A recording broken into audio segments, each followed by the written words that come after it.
চরম অনিশ্চয়তা নিয়ে গভীর রাতে ঘুমিয়েছিলেন তিনি। ঘুম যখন ভাঙল তখনও সূর্য ওঠেনি। বিছানায় মাথার কাছে থাকা মোবাইল হাতে নিতেই চোখে পড়ল হোয়াটসঅ্যাপের মেসেজটি। ছোট্ট একটা বাক্য, নো ওয়ান স্টে হিয়ার। এক লাইনের এই টেক্সট মেসেজের প্রেরক প্রধানমন্ত্রী শেখ হাসিনা। বুঝতে তার কোনো অসুবিধা হলো না শেখ হাসিনার এই বার্তার অর্থ। 4 শব্দের এই মেসেজটি ছিল তার সর্বশেষ নির্দেশ। তিনি দ্রুতই দেশ ছাড়তে বলেছেন।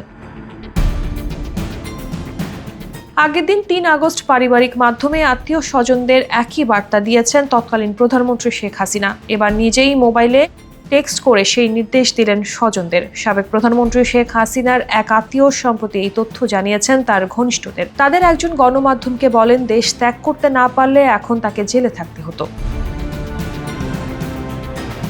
বিদেশে থাকা এই ব্যক্তি ছিলেন ক্ষমতাচ্যুত সরকারের গুরুত্বপূর্ণ দায়িত্বে ও সাবেক এমপি। শেখ হাসিনার দাদা শেখ লুৎফুর রহমানের পক্ষের আত্মীয় তিনি।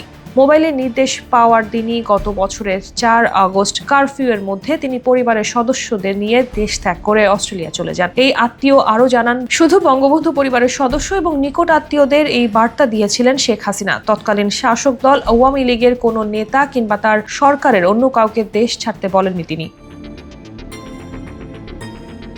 স্বজনদের অধিকাংশের বিদেশে নিরাপদ অবস্থানের বিষয়টি নিশ্চিত হয়ে 5 আগস্ট দুপুরে শেখ হাসিনা ছোট বোন শেখ রেহানাকে সঙ্গে নিয়ে দেশ ত্যাগ করে ভারতে চলে যান। শেখ হাসিনার নির্দেশ পাওয়ার পর 3 আগস্ট থেকে এক এক করে আত্মীয় স্বজনরা দেশ ছাড়তে শুরু করেন। সাবেক এই এমপি দাবি করেন, ব্যারিস্টার শেখ ফজলে নূর তাপস সরকার পতনের 2 দিন আগে 3 আগস্ট সিঙ্গাপুর থেকে দেশে ফেরেন। ঢাকা বিমানবন্দরে থাকতেই তাপসকে শেখ হাসিনার মৌখিক নির্দেশ সম্পর্কে অবহিত করা হয়। এরপর ফজলে নূর তাপস বিমানবন্দর থেকেই সিঙ্গাপুরে ফিরে যান।